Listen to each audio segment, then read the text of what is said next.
AMD is a company that generally produces CPU and GPUs. They might produce other stuff as well, but I generally know them for that.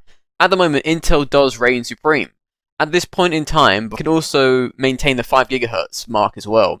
Whereas the CPUs for AMD have failed to do that with the Zen 2 architecture. They have failed to do this, was hit the 5 GHz point and maintain that sort of speed. Whereas the Zen 3, a lot of speculation is going around that they're going to be around the 5 GHz range or above. And before Lisa Su joined AMD, AMD was a company you would buy the CPU or GPU or APU for. I think they still do APUs, I forget. Which you don't want to go for because they're not great. They did like lower end stuff. They had a lot of core count, but there wasn't a lot of speed. There wasn't a lot in it. It was just a lot of cores, but there was nothing else there. The single cores weren't very good. Multi-coring wasn't very good either. They just had a lot of cores to make up for the lack of speed.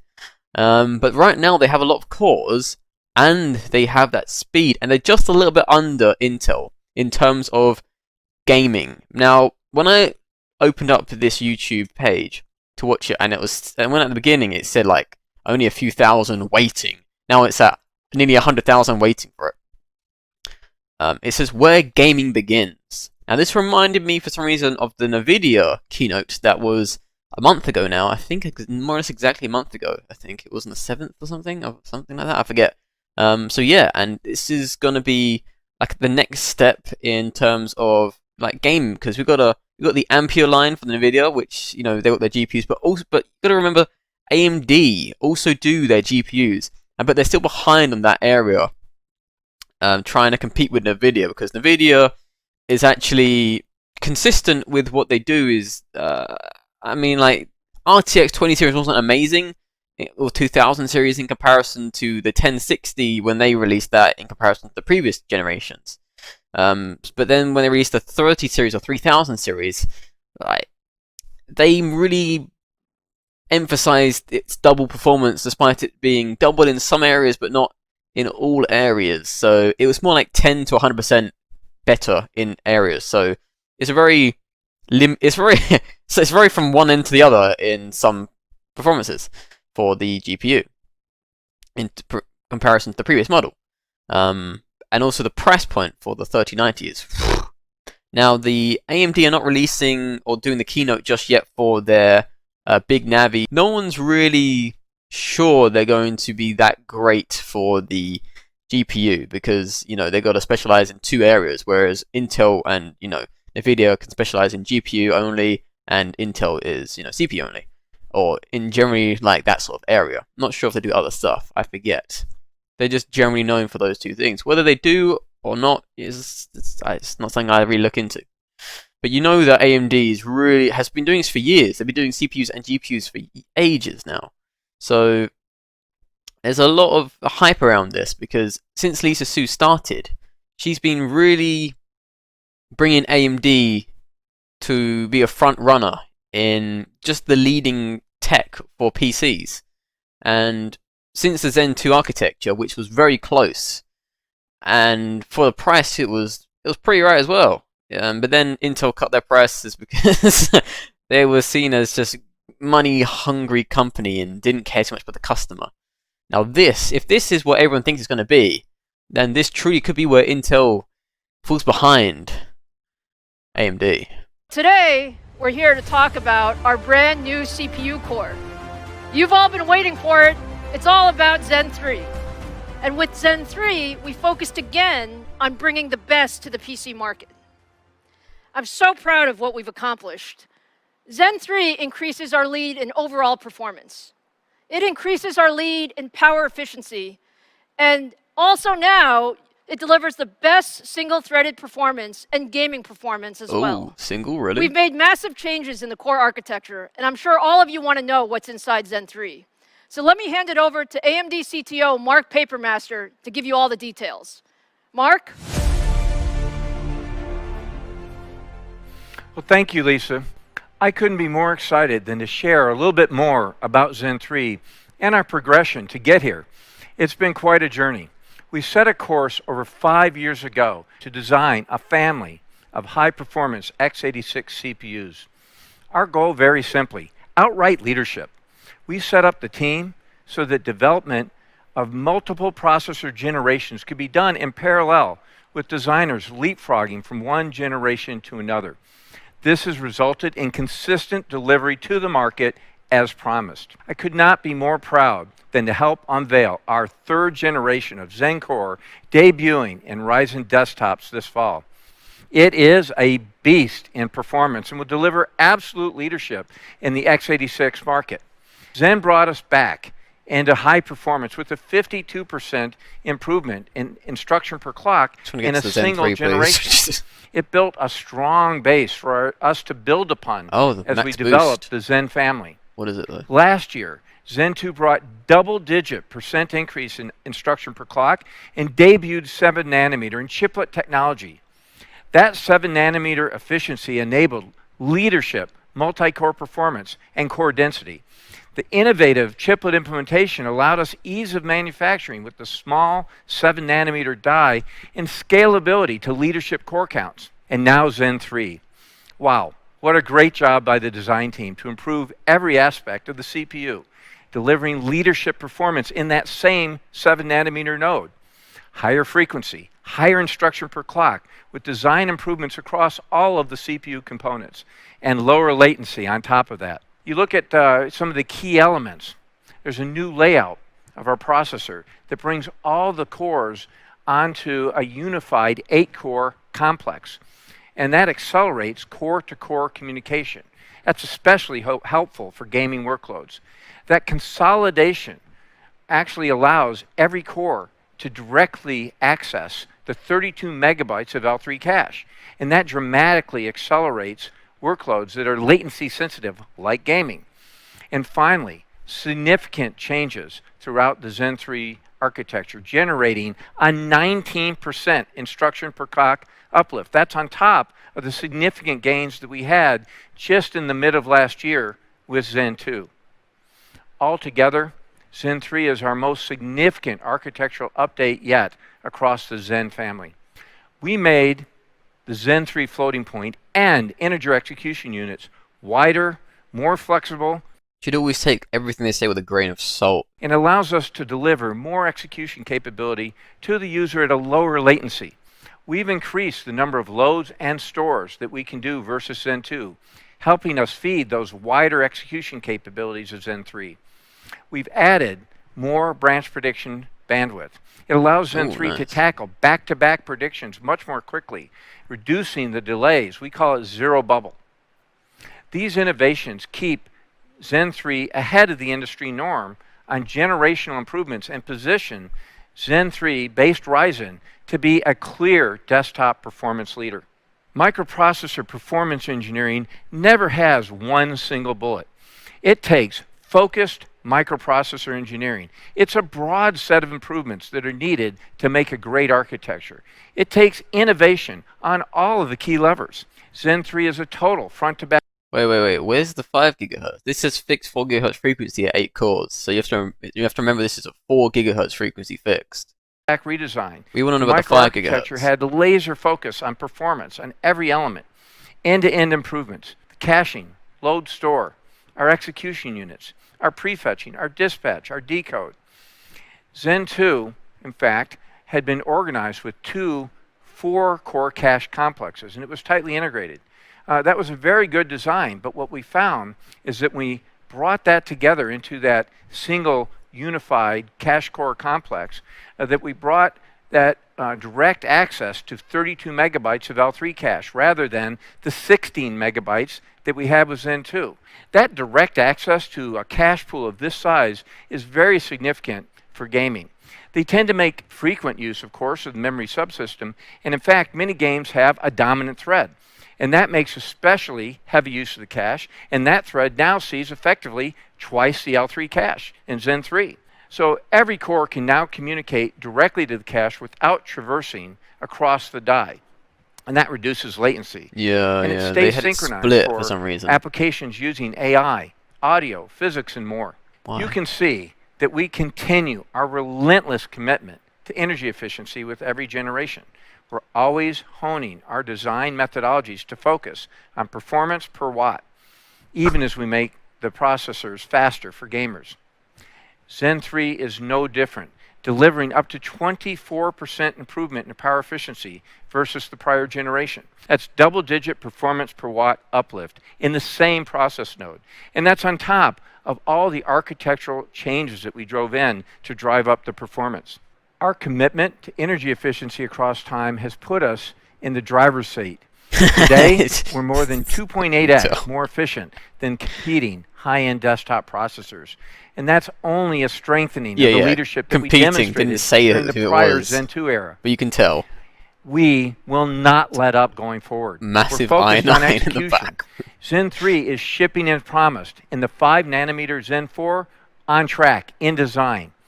The AMD team is hitting on all cylinders, and there's no shortage of innovations for the next generation of Zen processors to keep AMD in the forefront and deliver the best compute experience. So there'll be a compatibility issue with the next Zen 4 chips if you're going to get Zen 3 and you think you want to keep going for it. You're going to have to switch out the motherboard because the 5nm and 7nm. So you're going to definitely have to. If you want to have a Zen 3 you'll last a while and not want to upgrade to Zen 4, you probably want to just buy the top of the range really, or unless you just want to just get a Zen 2 instead because it's going to be quite cheap. They're still pretty good. 3950X, you can go for that instead of paying through the roof for the Zen 3 because I'm not sure how much that's going to cost. But yeah, there's definitely going to be a 5nm difference, so you're going to have to replace that motherboard. Yeah. For our customers. Thank you. And let me welcome back Lisa to now show off our Zen 3 and new Ryzen processors. Have they done any gaming on this though? Thank you, Mark. That was great. I'm so proud of what the team has accomplished with Zen 3. We really focused on what is most important for gamers and enthusiasts. And at 19% IPC increase, it's our largest increase generation over generation since we launched the Zen family. So now let's see Zen 3 in action. I'm so proud to show you for the very first time the AMD Ryzen 5000 series for high-performance PCs, the world's first Zen 3 powered CPU. This is the AMD Ryzen 9 5900X. 12 cores, 24 threads, and a boost up to 4.8 gigahertz. Oh, really? It's a very special product. Still not fine. The ultimate enthusiast processor. Compared to the 3900 XT, the 5900X has 19% higher IPC, higher clock speeds, and all of the Zen 3 core improvements that Mark talked about, all while remaining at 105 watts. This makes Ryzen 5900X a big upgrade from 3rd gen Ryzen all around, but especially in gaming. Now let me turn it over to Robert Halleck to show you the 5900X in action. Well, it's probably going to be a 5950X. Thanks, Lisa. Well. Hey everyone, let me give you a sense how much faster the 5900X is compared to our current best, the 3900 XT. To do that, we're going to use Shadow of the Tomb Raider, a game I personally love, and a game reviewers often look at to judge CPU performance. We're going to run the built-in benchmark here at 1080p using the high image quality preset on two otherwise identical systems. Tomb Raider, yeah. You can see a whopping 28% increase just by moving from the 39XT to the 5900X in Shadow of the Tomb Raider. And as you will soon see, the performance from the 5900X is faster than the competing processors as well. Now, as any enthusiast knows, 28% from a processor change is a massive upgrade at 1080p. Again, this is just a monumental performance jump for an in-socket upgrade in the same motherboard, and a true testament for how good Zen 3 is in gaming. Oh, it's now, by 1080 resolution. Strong gaming performance relies on strong single-core performance. That's exactly what Zen 3 has. And I want to show you using Cinebench R20 single-thread. There are many ways to assess single-thread performance, but Cinebench is a fast and easy tool that you can run at home, and it's one of the 25 workloads that we used to calculate the 19% improvement for Zen 3's instructions per cycle. As you can see, the 5900X is the first desktop processor to ever break a 600 score. Just call it We don't break Intel. it We by a all know. little, we break it by a lot with a score. We all of know it's 631. Intel. Don't just say We at Core AMD 9. heard you loud and clear as you challenged us to continue investing in single-core performance, and the results speak for themselves. The combination of IPC, frequency, cores, and cache give AMD the fastest cores in the desktop market and give you the best possible gaming performance. So let's take that landmark core performance into a head-to-head battle. Why have you got League of Across Legends? the same set of games you just saw, the AMD Ryzen 9 5900X is a clear winner at 1080p. As I promised you, AMD wins in 1080p. Shadow of the Tomb Raider by +6, and is joined by many other games popular with reviewers and users like you. Oh, so this is all against League the of Legends Intel and CSGO one. are once again standout victories. I will put it plainly. We know that you're going to wait for benchmarks, but customers who buy processors purely for their gaming performance will absolutely want a Ryzen 9 5900X for the best possible. Then there's going to be a Ryzen 9 5950X coming out after as well. They're not talking about it, but they will be coming out because they did it for the previous one. There was a Ryzen 9 3900 and there's a Ryzen 9 3950X. And the Ryzen 9 3950X is a superior model. I'm not sure about the 3900 XT or is better than the 3950X though. I haven't looked at that. I do need to look at that though. PC gaming experience. Now let's bring Lisa back up to give you more Could do it now, details actually. on these awesome gaming Keep processors. mentioning League of Legends. I run it at 4K, like 200 frames per second already. Thanks, Robert. That was fantastic. Don't know what they're doing. I hope you're all now convinced that the Ryzen 9 5900X is the best gaming processor in the world. No. Now let's look at the stack.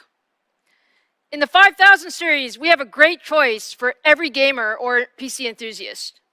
In addition to the 5900X, we have the 5800X, an 8-core, 16-thread processor with boost frequencies up to 4.7 gigahertz at 105 watts.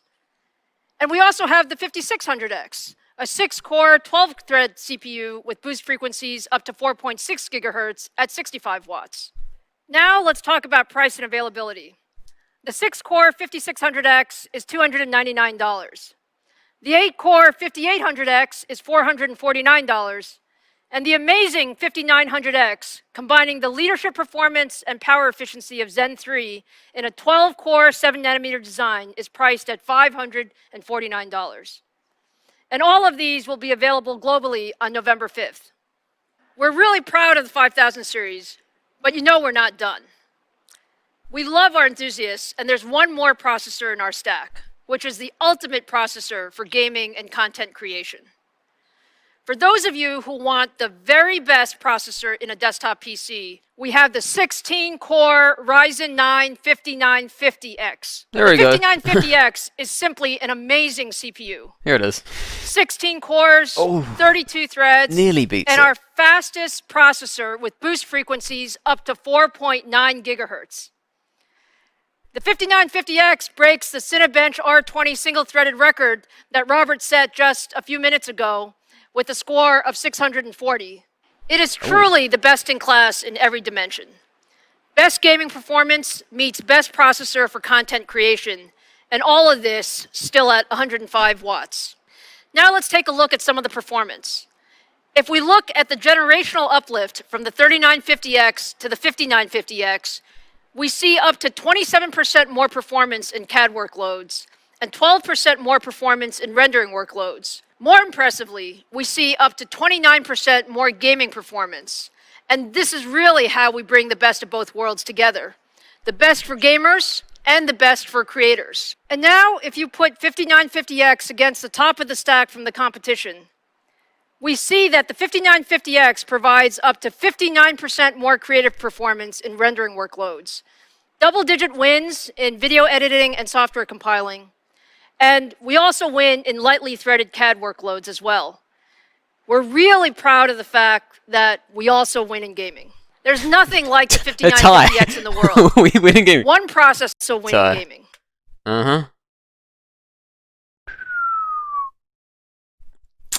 I mean, you did tie, but essentially overall in these 4 games, you are the winner, but you did tie. So it's There's nothing like the 5950X in the world. One processor that delivers the best power efficiency, our highest clock speeds, the highest single-core performance in the industry, and the highest multi-core performance of any gaming processor. And it's priced at $799 and will also be available globally on November 5th. Wait, what? Are you serious? Because that doesn't translate properly into the UK market, unfortunately. Like, if you do $799 into pounds, it will actually be 617.26 pound. But that $799 with export tax and everything else and whatever the hell the UK just actually sometimes it's even higher than the dollars, which is so stupid. The UK government is pissing me off with that. And also just the tax trades and everything else is so annoying. Yeah. We end up paying more than anyone else does. Especially in the other part where like America and Canada. They generally pay less than we do over in Europe area. So not sure about anywhere else though. I hope you're now as excited about AMD Ryzen 5000 series as I am. For that price point, yeah. Zen 3 is really amazing, and I'm so happy we could show it to you today. But you guys send me a lot of notes and a lot of tweets, and I know that you're not just excited about Ryzen 5000 series, but there's a tremendous amount of enthusiasm and curiosity about our Radeon lineup as well. So the next few weeks are just an amazing time for us. In addition to introducing our Ryzen 5000 series, we're also going to introduce our next-gen Radeon GPU, and I want to give you a small preview of that today. Okay. This is the AMD Radeon RX 6000 series, which we now affectionately call Big Navi, thanks to many of you who nicknamed it for us. It is absolutely gorgeous and by far the most powerful gaming GPU we have ever built. We got a lot of requests from our fans on social, and I heard a whole conversation on The Full Nerd last week about wanting to see Zen 3 and Big Navi in action. We do. So today, I'm going to show you a preview of what you can expect from AMD Ryzen 9 5900X and our Radeon 6000 series. We've been doing a tremendous amount of work optimizing gameplay with Ryzen 5000 and Radeon 6000 series. So let me show you today Borderlands 3, which is a very popular AAA title running at 4K resolution on the Ryzen 5900X and our Radeon 6000 series. Just take a look at that performance. Over 60 frames per second at 4K with beautiful image quality. Well, it's obviously we are super excited with what we've accomplished with Big Navi. In addition to Borderlands 3, here's a bit more of a performance preview on Call of Duty Modern Warfare and Gears of War 5 at ultra settings in 4K. And again, what you see is tremendous 4K performance across the board. We still have a few weeks until launch, and the team is working really hard on fine-tuning things. But I hope you're as excited as we are about what Ryzen 5000 series and Radeon 6000 series can do together for your next-generation PC. So that brings us to the end. I hope you enjoyed today. It's been so much fun spending time with you. We have a lot more to show you later this month, so join us again on October 28th, where we'll give you the full story of our AMD Radeon RX 6000 series, and make sure you mark your calendar for November 5th to find Ryzen 5000 series on shelf worldwide. Take care and see you soon. To show the GPU because Nvidia is such a large margin ahead in comparison, they really had to tease it out of people. And she had it in her hands, and she could have spoken about it right then and there, but obviously it's, I forgot because they get the dates backwards in America. So it's the 28th of the 10th, not the 10th of the 10th. That's why I thought it was the other way around.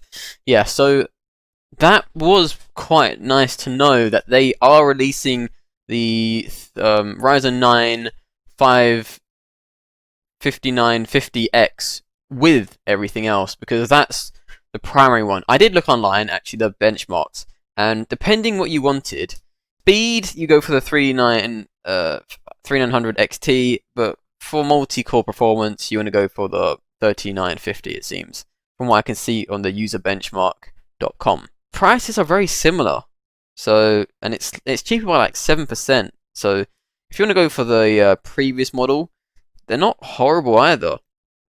I would recommend, if you want to buy a last generation Ryzen, the Ryzen 9 3950X. It's a good one, or the Ryzen 9 3900 XT. those two are very good CPUs from the Zen 2 architecture. The Zen 3, I was looking out for the Ryzen 9 5950X, and that's what I wanted to see. They did not hit the 5 GHz speed, which was everyone was going on about because how Intel still is in that area. And they've actually, I think some have gone to, 5.3 GHz? So they still are not the fastest out there, despite them saying they are. Strange, I know. They like to really make this, and they didn't.